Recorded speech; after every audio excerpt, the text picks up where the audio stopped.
Whether you're making the same breakfast that you have every day or baking a cake for an extra special day, eggs are a staple in our diets. Eggland's best eggs are nutritionally superior to ordinary eggs, containing more vitamins and 25% less saturated fat. Not only are they better for you, but Eggland's best eggs taste better too. There's a reason that they're America's #1 eggs. Visit egglandsbest.com for additional information and delicious recipes. If you or a loved one have been a victim of domestic violence, help is available. Speak with someone today. You can contact the National Domestic Violence Hotline 24 hours a day, 7 days a week. Available in English, Spanish, and over 200 languages through interpretation service. You can dial them at 1-800-799-7233. Again, that's 1-800-799-7233, or text BEGIN, that's BEGIN, to 88788. WWE Universe, the D-Lew podcast is now a brand affiliate of WWE Shop with Fanatics. Get all of your latest merchandise from your favorite WWE superstars and wear them proud. So if it's CM Punk, the American Nightmare Cody Rhodes, L.A. Knight, the Tribal Chief Roman Reigns, or legends like The Rock, Stone Cold Steve Austin, and Bret the Hitman Hart, again, you can get all of your favorite merchandise over at wrestling.thedlewpodcast.com. Again, that's wrestling.thedlewpodcast.com to get all of your favorite merchandise at WWE Shop with Fanatics. This podcast is a Believe Network and Siete production.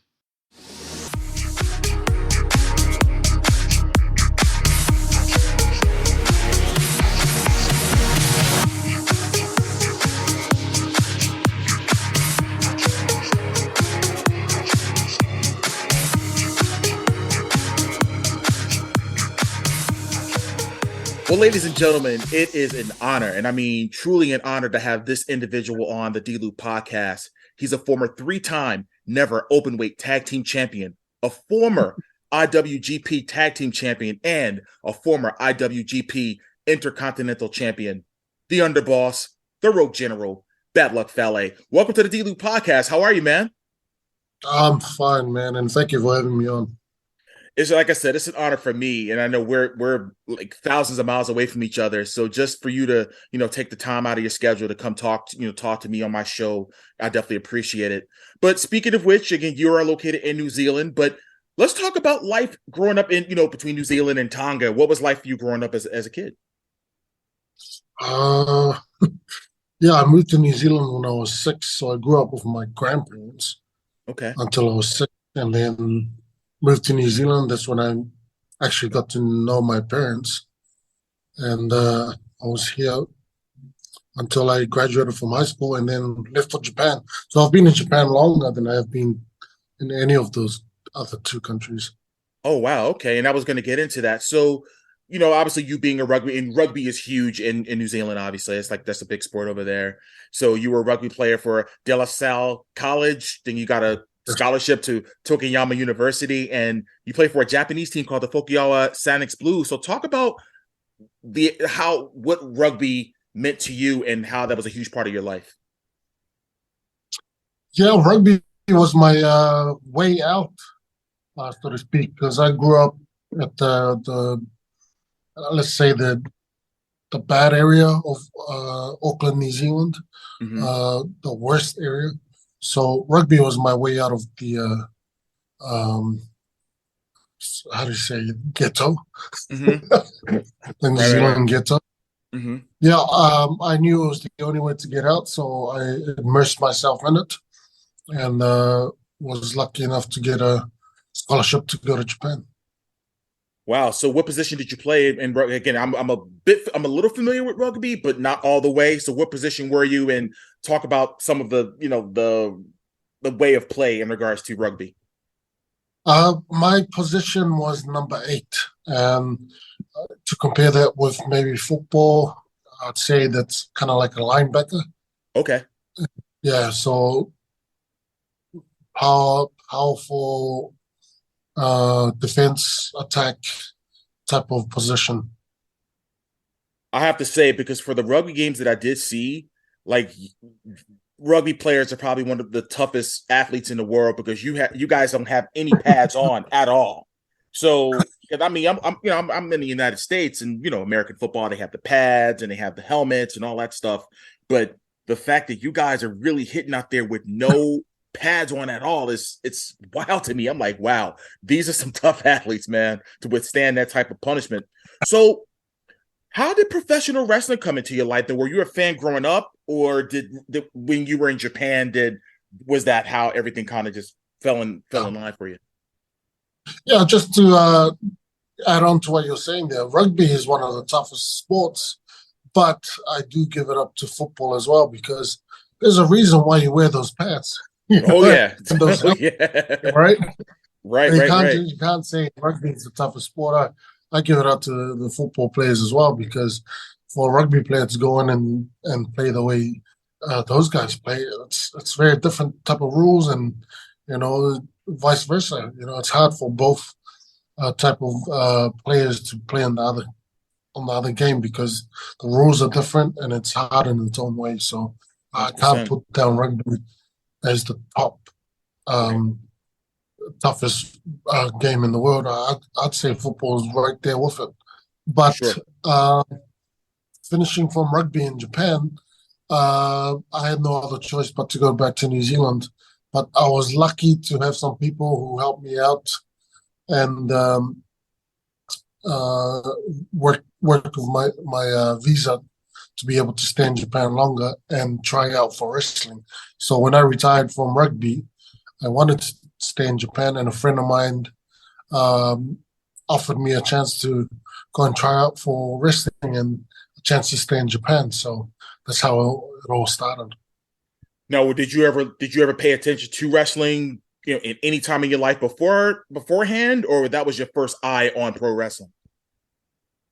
That was the first time I found out about Purores, Japanese pro wrestling, whereas before I knew all about the American style, the lucha libre and English type wrestling, but I had never ever thought Japan was up there in wrestling until I tried out and actually looked in. So I went and tried out before I even knew it was New Japan, and I did have my friend offered me a tryout with New Japan, so I signed up for that, and then another friend of mine heard about that and said, "Oh, there's another company you should try out for too," and there was Dragon Gate. Right. And when I only tried out for New Japan, not knowing what it was, no idea it was the top company. Tried out for that, and then I went in while I was still waiting for Dragon Gate to get back to me because I had written them, asking them that I wanted to come and try out and stuff. And luckily, they didn't reply back because New Japan wouldn't. Getting into New Japan was the better choice.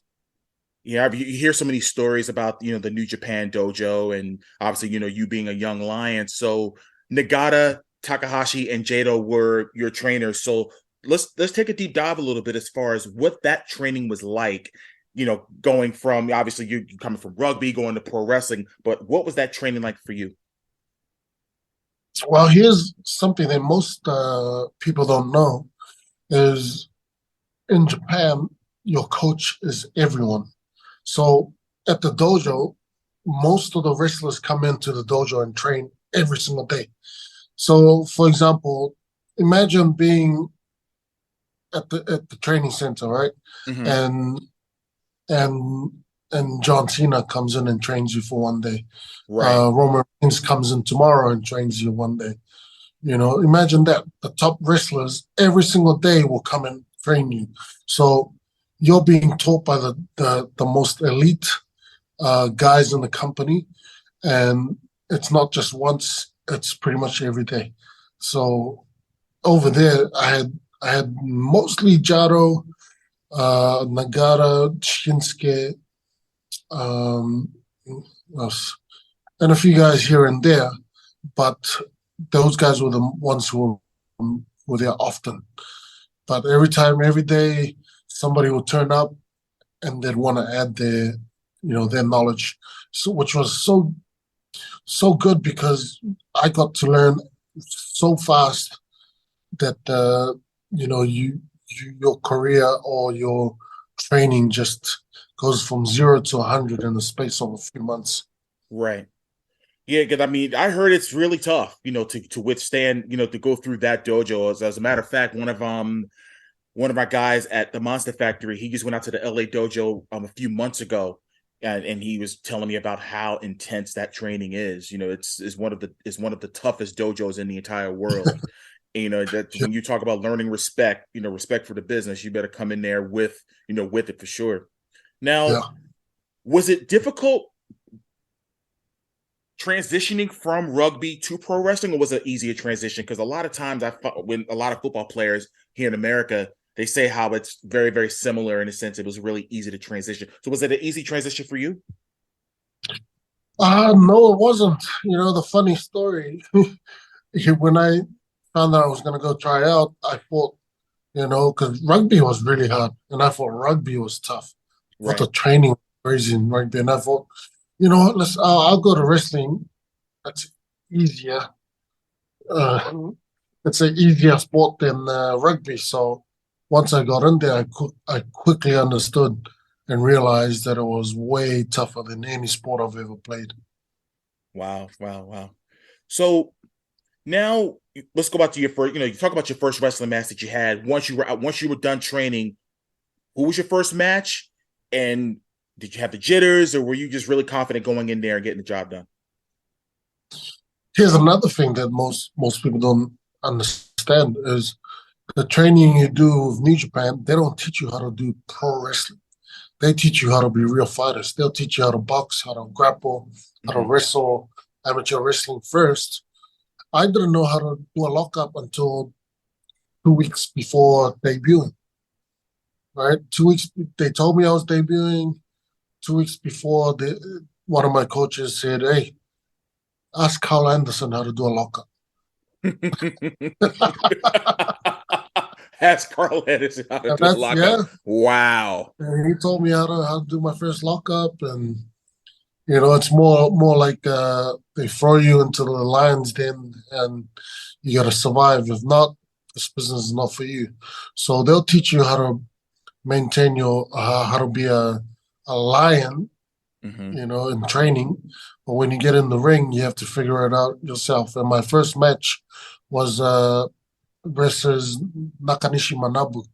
When I was when I debuted at that time, 2010, he was one of the top guys in Japan, and he was known for being the hardest hitter, hardest chop guy in the company. And this guy was about what, maybe 340 pounds, Wow. and he could do everything everybody could do.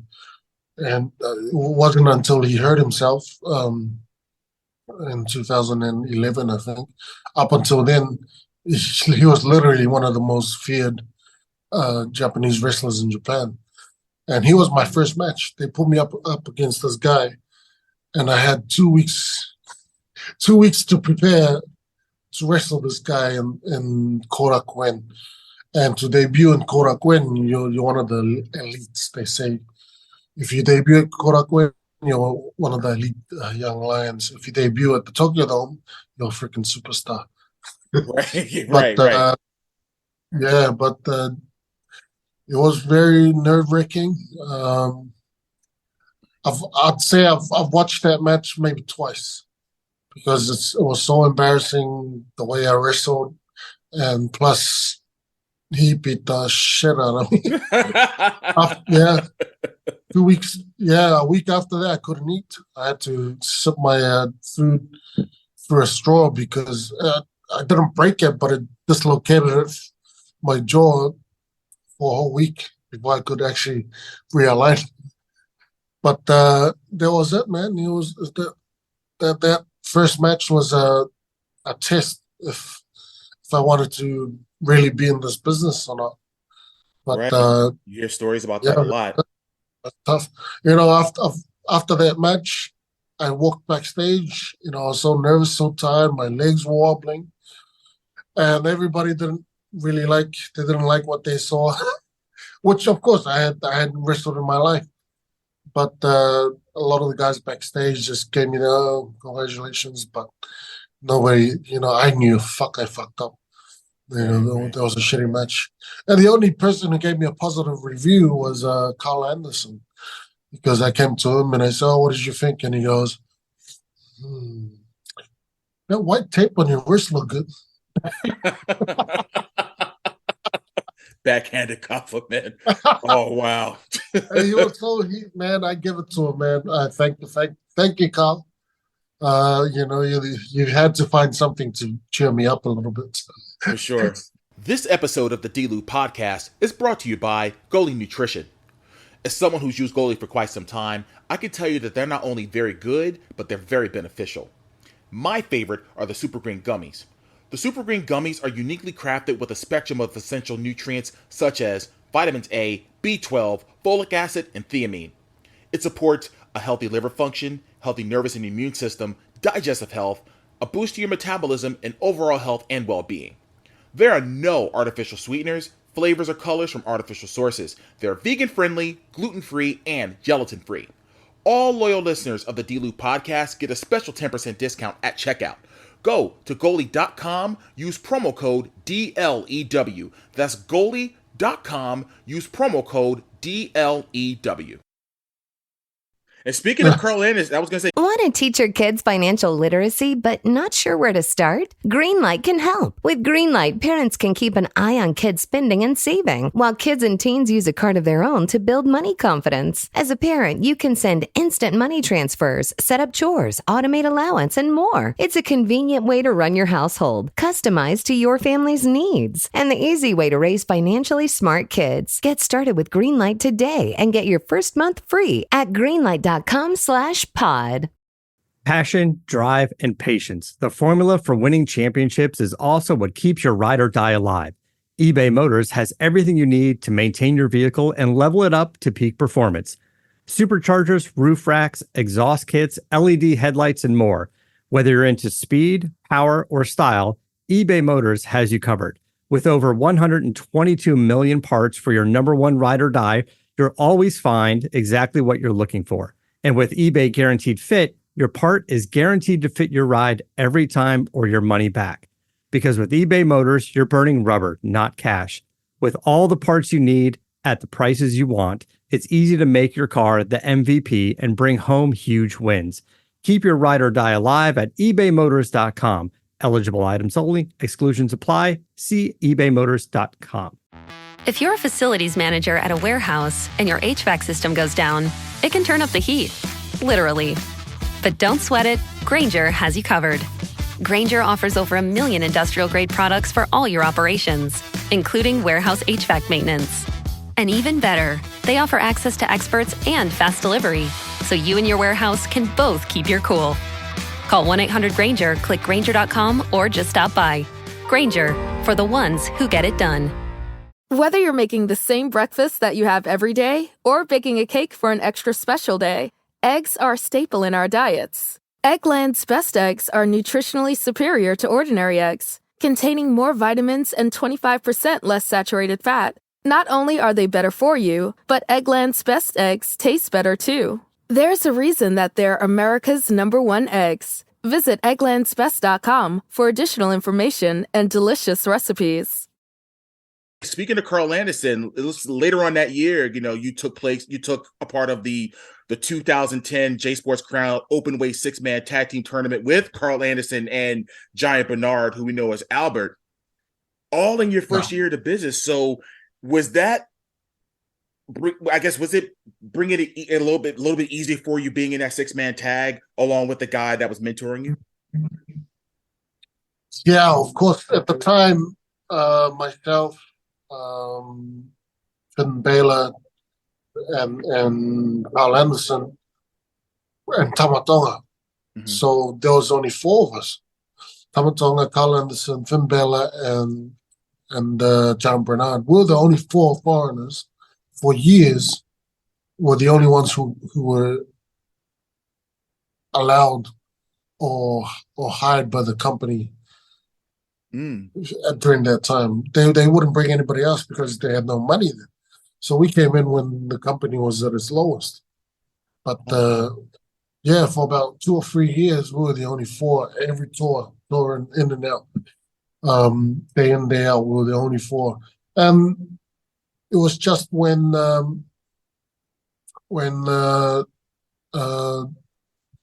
what's his name, when John Bernard left that the Bullet Club came along, because it made sense. We're the only ones there, and that's how we ended up together. Right. And in between that 6-man tag and you returning, as far as Bullet Club's concerned, you took a 14-month journey to the United States for more training. So was that something that you decided to do, or was some of the higher ups in New Japan say, hey, let's go get some more training under your belt overseas and come back stronger? Was that the case? That is the case. At the same time, it's timing. Okada had just finished his 2-year excursion, so up next, I was next in line. So when Okada came back to Japan, because he was with TNA for about 2 years, and when he came back to Japan in 2011, then it was my turn to go out for a couple of years. And 2012, they sent me to St. Louis to train with David Richards and Tony Kozina. And I trained with them for a year. I was supposed to train for 2 years, but after a year, the big opportunity with Bullet Club was developed. So they shortened my trip to a year, and that's when I went back. So coming into the United States and when you're beginning to learn the American style, was there a huge, I guess, learning curve in regards to what you learned in Japan versus what you're learning in the United States? Because obviously with the United States, it is a little bit different than strong style. So talk about was there any challenges or not once you got to America and began to learn the American style? Yeah, I didn't really learn much from the American style, because I was doing a lot of the indies, and I quickly figured out that most bookers would just book me as a monster, where I'd just squash guys in 1 or 2 minutes. Right. And I thought, I'm not learning much just by doing that. So I started to pull back on going on the indie shows and just trained harder with Davey and Tony. And I learned more from, training with those guys than going out and doing all the matches around the States, which didn't really help. But just being out of Japan and going along to these shows, I learned in a different way, just by watching and understanding what goes on behind the scenes and that kind of stuff. Right. And again, the reason why I asked that is because, like I said, I've been watching pro wrestling over 40 years, and I know there is a difference, when I've watched, New Japan, especially, with Muda, Kensei Sasaki, Masahiro Chono, the style was just very, very gritty, you know what I mean? And versus where I am, there's a lot of showmanship, and there's the working and the things like that. So there is a big difference there. And that's why I was wondering, as far as how was that learning curve for you, when you did, do your 14-month excursion to the United States. But let's talk about the Bullet Club. So whose idea was it? How did it all come to be? It was a spur of the moment thing, right? What had happened was I had 2 years to go to America and try and survive as a wrestler there. But was cut short because Finn Balor was, I think he was getting bored. He was getting bored of doing the New Japan scene, because he had done everything. He had, been champion, he'd been champion and Super Junior Cup. Super Junior, right. He'd done it for years, and he was getting bored, and I think he wasn't feeling challenged, and I think he was thinking of leaving the company, and that's when they came up with the idea of turning him into a a heavyweight, but obviously he was a smaller guy, so they needed some sort of backing, kind of like Shawn Michaels and Diesel kind of thing. Diesel, right?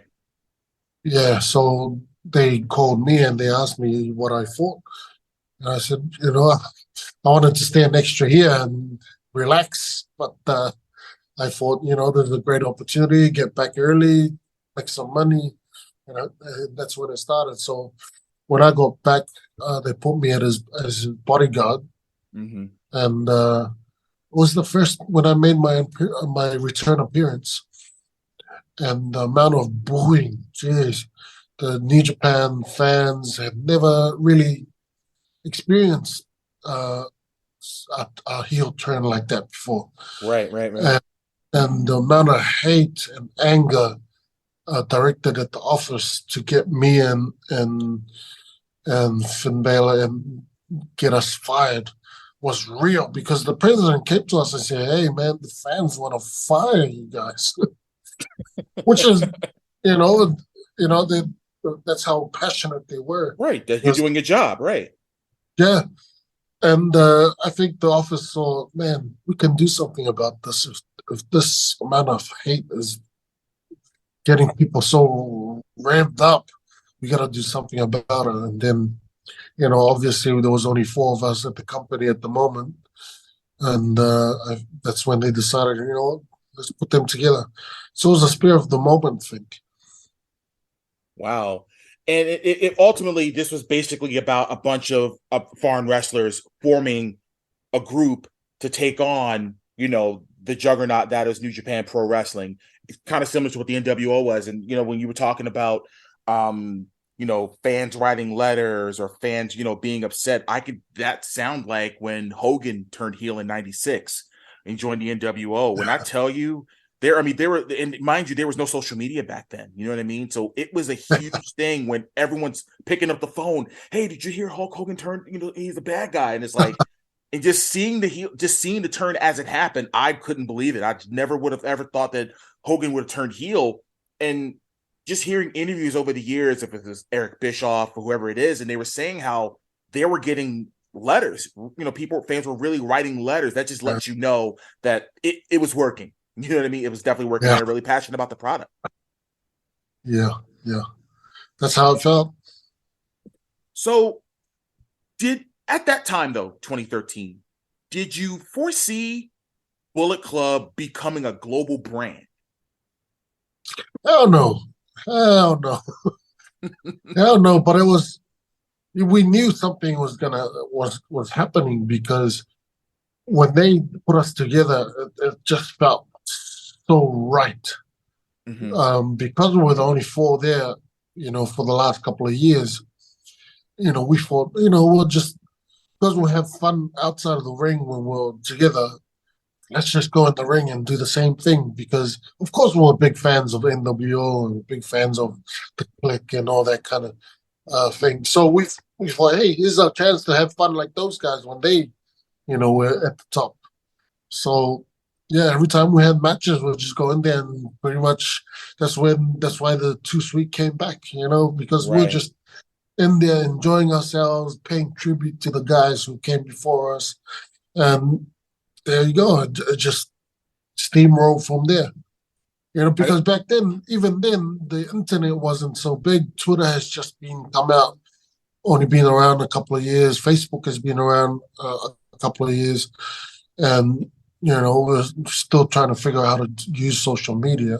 But, I think New Japan wasn't even in America yet. It wasn't there until maybe 2015, 16.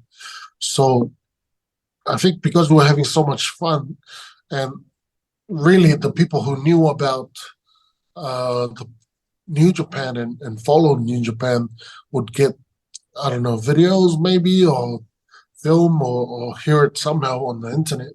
Yeah. And I'll go, because New Japan saw us as just, these dumb foreigners.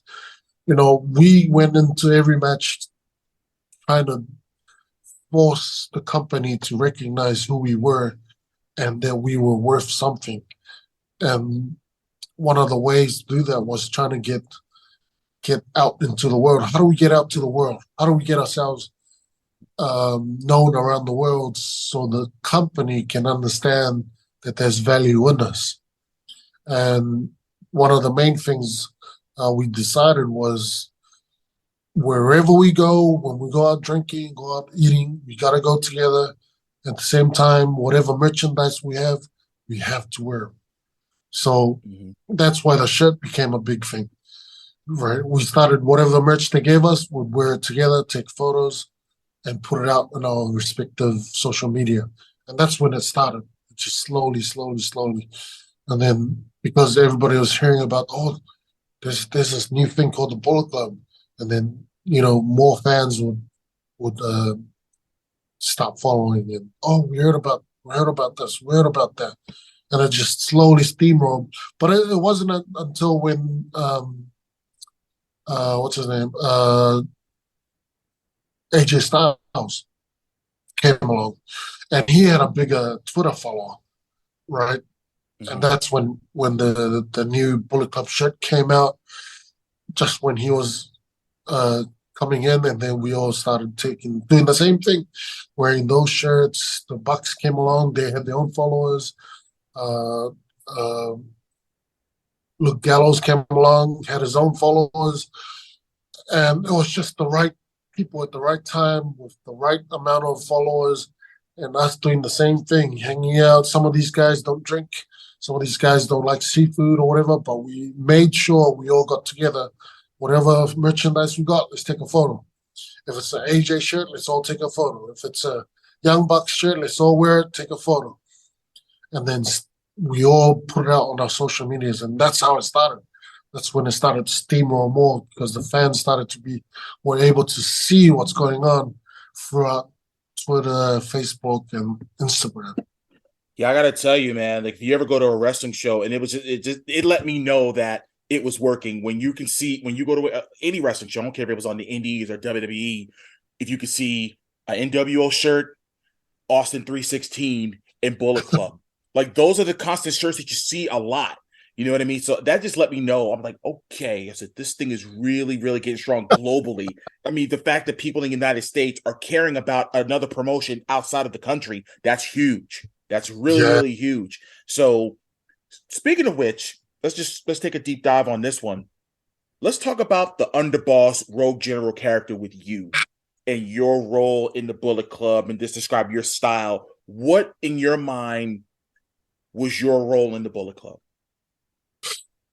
Yeah, so because I was the bodyguard type guy, my job, and this is real in wrestling. You have to take your character or whatever job you have to take it seriously. Because if you don't, whatever goes around around you is not going to work. Right. So if you're given a directive, follow it to the T. Figure out how it's done and follow it. Because if you don't, they'll easily change it. We'll get somebody who can do it. Or you're not going to get popular or whatever. But you got to do it. It's just like being in a movie. If you're given a role in a movie, you can't break out a character to do something else. You have to do your job. And I think I've survived and become really successful in my company because I've done exactly what they want me to do. So the job of being the bodyguard, I did it. Bodyguards don't talk, right? Bodyguards just do their job, protect the number one guy, or that's it. And I used to be a freaking security guard back in the day, and I stayed there, smile or talk, I don't fucking promos and all that shit. Right. And that was the bodyguard until it got to a point where I thought, it's time to change it up. A lot of the guys had changed, a lot of guys had left, and I thought, I want to change this up. So that's where the Rogue General came along, because, I thought, maybe it's time to start talking a little bit, and have a lot more fun, because things were changing and sometimes I didn't agree with it. And I thought, if I push back on this kind of stuff, I need a character that's, or I need to change who I am to be able to push back on that kind of stuff. And that's where the Rogue General came. The Rogue meaning, outside of the norms. Right. My dad works in B2B marketing. He came by my school for career day and said he was a big ROAS man. Then he told everyone how much he loved calculating his return on ad spend. My friends still laugh at me to this day. Not everyone gets B2B, but with LinkedIn, you'll be able to reach people who do. Get a $100 credit on your next ad campaign. Go to linkedin.com/results to claim your credit. That's linkedin.com/results. Terms and conditions apply. LinkedIn, the place to be, to be. If you're a facilities manager at a warehouse and your HVAC system goes down, it can turn up the heat, literally. But don't sweat it, Grainger has you covered. Grainger offers over 1 million industrial-grade products for all your operations, including warehouse HVAC maintenance. And even better, they offer access to experts and fast delivery, so you and your warehouse can both keep your cool. Call 1-800-GRAINGER, click Grainger.com, or just stop by. Grainger, for the ones who get it done. Whether you're making the same breakfast that you have every day or baking a cake for an extra special day, eggs are a staple in our diets. Eggland's best eggs are nutritionally superior to ordinary eggs, containing more vitamins and 25% less saturated fat. Not only are they better for you, but Eggland's best eggs taste better too. There's a reason that they're America's #1 eggs. Visit egglandsbest.com for additional information and delicious recipes. At Ashley, you'll find colorful furniture that brings your home to life. Ashley makes it easier than ever to express your personal style with an array of looks in fun trending hues to choose from earth tones to vibrant colors to calming blues and greens. Ashley has pieces for every room in the house in the season's most sought-after shades. A more colorful life starts at Ashley. Shop in-store, online today. Ashley, for the love of home. All right. Now, let's talk about that early time, Prince Devitt, Finn Balor, Machine Gun, Doc Gallows, AJ Styles, Tama Tonga, Young Bucks, Kenny, Takahashi. That version of the Bullet Club, and obviously there's been so many different versions of the Bullet Club. What is your favorite version of the Bullet Club and why? I'd say my favorite would be the AJ Styles era. Right, that's my favorite. Second to that would be the first one. The first one, we had so much fun until David left. But the second one was actually when a lot of things in my own career changed, because the one thing that was different between David and Styles, was the difference was David was the leader, right? Mm-hmm. And of course, that was his job. His job was to be the leader of the Bullet Club, right? And it took it to where it was before he left. But when AJ Styles came, he had the same job, but the difference was he came in there and didn't want to be the leader, right? He the first night when he won that bout, when he won that battle for Okada, we were all walking back at the hotels, and he pulled us all aside and he said, "This is not about me. This is all about us." Right. Right. Mm-hmm. And he never ever said, me. Oh, he said, if we're gonna succeed from here, we're gonna succeed together. And while he was there, the short amount of time he was there, everyone's career just catapulted. Yeah, I can still remember, I think it was Wrestle Kingdom 9, and that's when Jim Ross and I think it was Matt Stryker had did the American broadcast, and that's when it was really, really growing. And at that time, it was just like, wow. I actually watched that Wrestle Kingdom. I actually stood up and watched it. I ordered it, and you could just feel there was a different energy with New Japan when AJ got there. And it was just next level because that dude can go. He has a motor. I was watching AJ Styles during the early days of TNA, and he was the face of TNA. And I just think that, to your point, when you talk about him having his own following, a lot of those fans did go over, with him. And I think and also too, it was just a perfect storm that happened at one time where everyone brought their collective, experiences, fan bases together and formed a common goal, which was to take the Bullet Club to the next level and taking it higher and taking it higher. Yeah. So let's talk about your first singles title, your first and only singles title, where you defeated Shinsuke Nakamura for the Intercontinental Championship. How was that? Was that one of the biggest highlights of your career, winning that singles belt? And did that cement and solidify everything you set out to do in the business? Yeah, it's one of the top highlights of my career. But once again, I was still a rookie, and I still didn't understand how matches worked. I still didn't have enough experience to be able to do that kind of singles run or match, because the that 2014, no 15, no 14, New Japan Cup, I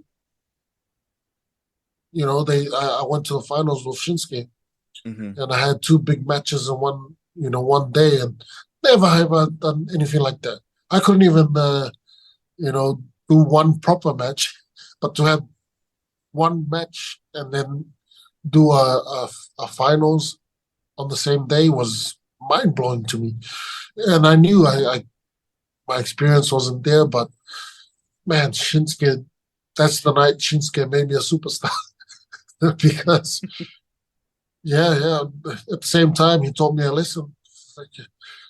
There was a second time my jaw got dislocated and I broke my nose that night too. Oh wow. Yeah, he told me a great lesson.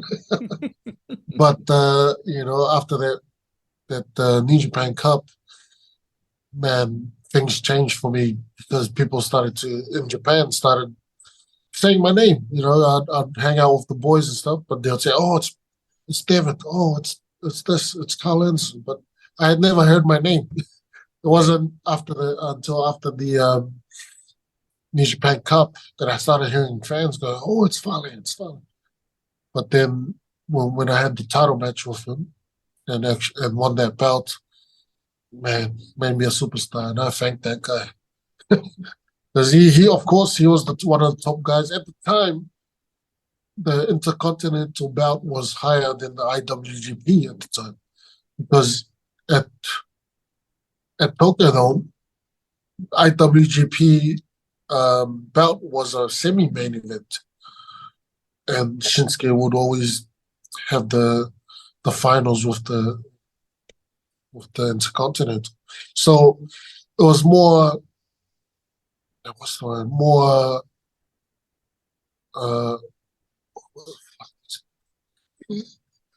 So the belt had more prestige than the IWGP at the time, because Shinsuke had made it that high, and the fans would rather watch that during that time, right? So for me to win it off him, it was just, it told me the company, saw value in myself. At the same time, I was still a rookie, and for Shinsuke to be able to make me a superstar says a lot about him, right? Right. And look where he is now, and still going. Exactly. and really definitely made him a name for himself on a global basis, because obviously WWE is, they're the worldwide leader, and everyone knows now who Shinsuke Nakamura is. So yes, indeed. Now, Wrestle Kingdom. Let's just talk about the event itself. Obviously, when you talk about, we obviously here in the United States, obviously we have the Super Bowl, the World Series, the NBA Finals, and things like that. But WrestleMania is, wrestling's big event for WWE. If it's Double or Nothing for AEW, if it's for you guys, it's Wrestle Kingdom. Then Mexico is Triple Mania. For you, what does it mean performing at Tokyo Dome on January 4th, being on that card for Wrestle Kingdom every year? Oh, it's everything. Everybody wants to be on the top #1 show. So you work all year, and you expect to have some sort of match. If you're one of the main guys or top guys at the company, you expect to be on those shows. So it is hard. It's hard when you don't have a match on there, or you're not even on the show at the show. Right. So something you work towards all year, but it just feels different. It's very different. You may have a Tokyo Dome about once or twice during the year, but the January 4th, you just feel differently because everybody's there. People from all over the world are flying in, and it's just that feeling is different. I've been to 2 WrestleManias, and one of my goals is to attend a Wrestle Kingdom in Tokyo. That's definitely one of my goals as a fan to attend, just to get the experience of. Hey, I've never been to Japan before, but I did this. That's definitely an event that I want to experience as a longtime wrestling fan. Now, 6 years ago, you opened up the Fale Dojo in New Zealand, and talk about why you decided to open up a school. What are some of the values and principles you teach? And who are some of the students that came out of that school? Why did I start it?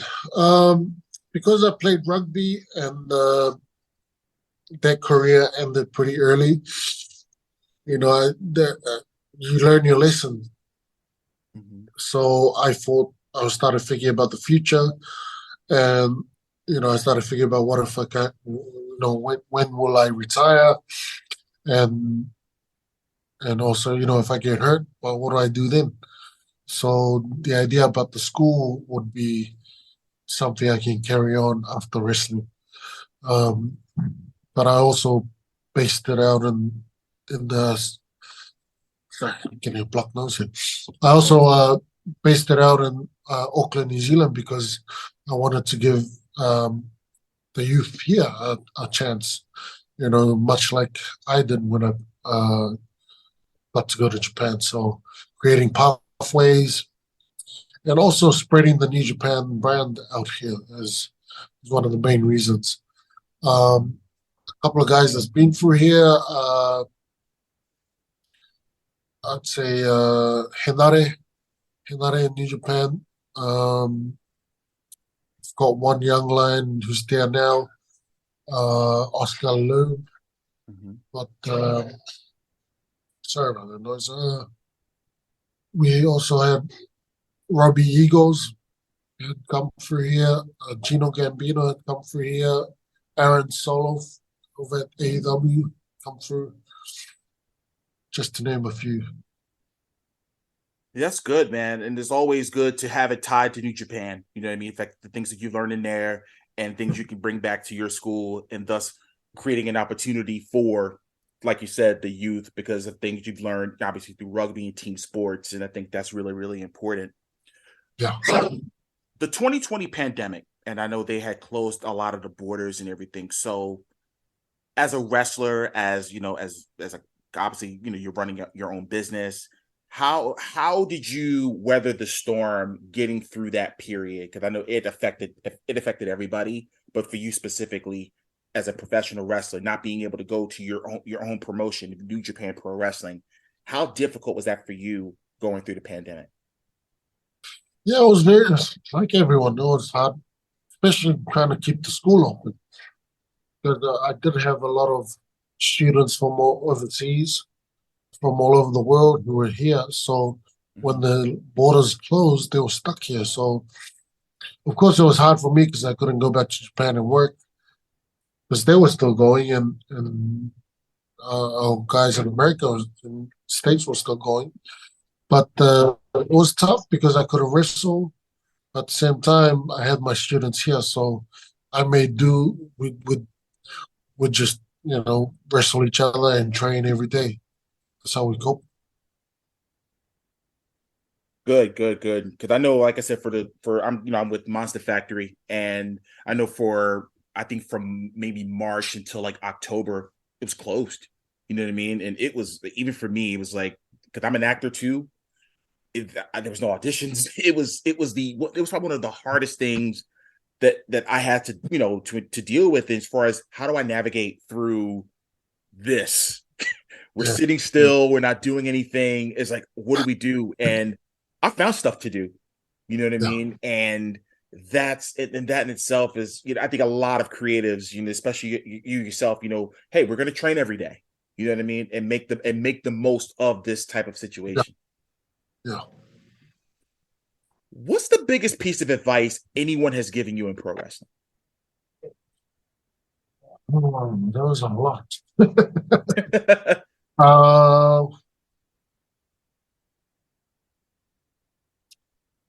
I'll give you two. Okay. One, I can't remember. It may have been Samoa Joe, but I can't remember. Is open your ears and shut your mouth. That's one. The second one, I can't remember who it was, but it was don't be shit. I like it. Now, do you have any advice for any aspiring wrestlers that are listening to this podcast right now?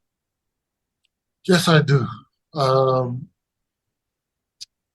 Here it is. He who says he can and he who says he can't are both right. Okay. All right. Yeah. I'll explain it. Go ahead. All right. In this business, it's very easy to give up. So if you tell yourself you can't do it, you won't be able to do it. But if you tell yourself you can, you will. It's all up here. It is. Yeah. And that's the hardest. Yeah. In this business, it's all up here. Because one little thing can just throw you off your game, and you just have to just be mentally strong. Exactly. You know what I mean, to get through those tough times. And trust me, even as a ring announcer, I've gone through my tough times of just getting through, because that people think I'm just standing in there, reading off. No, that is every job in pro wrestling has its challenges. I don't care if you're working in Gorilla. I don't care if you're doing camera, if you're in the ring, obviously wrestling, if you're ring announcing, if you're doing commentary. Everyone's job comes with some type of difficulty, because there's a level of consistency that we have. There's a standard, you know what I mean, from guys way before us that were in this industry that we have to continue to work towards. So I totally get exactly what you're saying, as far as definitely being mentally strong, as far as longevity in this business. But do you have any aspirations at this juncture, in this stage in your career, to wrestle for another promotion, preferably in the United States, whether it's WWE, AEW, Impact, MLW, or Ring of Honor? Right now, I'm doing pretty well with New Japan, and they're looking after me really good. But if the offer's there, if there's like an company thing going on, I would love to work with any of these companies. I missed out on the big chance of being able to wrestle there because, I was doing really well at New Japan. So if the chance is there, I'll jump at it. If it's an inter-company opportunity. But right now, I'm enjoying where I am, and I've got a lot of free reign with the company, and they're allowing me to do my, expand the brand in New Zealand, Australia with New Japan Tamashii. So, I kind of, enjoy what I'm doing. So right now, that's where I am. Okay. Before we get out of here, two more things. Who is your favorite? If you could pinpoint, if someone never met you and they said, who is your favorite opponent, who is it? Oh, I'd say Yano Toru. Okay. And do you remember which event or which event it was that you wrestled him? Oh man, I've had so many angles with him. Yano Toru is, man, one of the funniest and easiest guys to wrestle. Awesome. And my last question is, where can fans find you on social media? Where they can buy your merch, talk about, if they're interested in maybe training over at your school and whatever upcoming events you have. Yes, you can find me at Luck Fale at on Facebook or Instagram or Twitter. You can also find me at ToxFale8 on TikTok. Big TikTok guy here, so find me there. Also, the Fale Dojo, if faledojo.com, if you're looking for high intense professional type wrestling training, faledojo.com. And we got a couple of New Japan Tamashii shows coming up soon, and that should be announced in a couple of weeks. Awesome. Well, Fale, man, like I said at the beginning of the interview, this was an honor for me, for someone that I've watched you wrestle for a long time, you know what I mean? And just being able to connect with New Japan as a fan and just seeing the growth. I mean, the fact that there's New Japan t-shirts being sold in Hot Topic over here says a lot. You know what I mean? Like this may have been 2016, 2017, 2018, I think. And I'm literally in Hot Topic and I'm seeing Bullet Club t-shirts all in there. I'm like, this is working. And I loved it because I love the fact that all the boys and girls in the business, I want them to make money. You know what I mean? I want people to continue to make money and make a living in this wonderful business. So again, thank you so much for giving me your time, and again, we're in opposite sides of of the planet here, but thank you, man. And I look forward to talking to you down the road. Yeah, thank you for having me on. Thank you. Whether you're making the same breakfast that you have every day or baking a cake for an extra special day, eggs are a staple in our diets. Eggland's Best Eggs are nutritionally superior to ordinary eggs, containing more vitamins and 25% less saturated fat. Not only are they better for you, but Eggland's Best Eggs taste better too. There's a reason that they're America's #1 eggs. Visit egglandsbest.com for additional information and delicious recipes.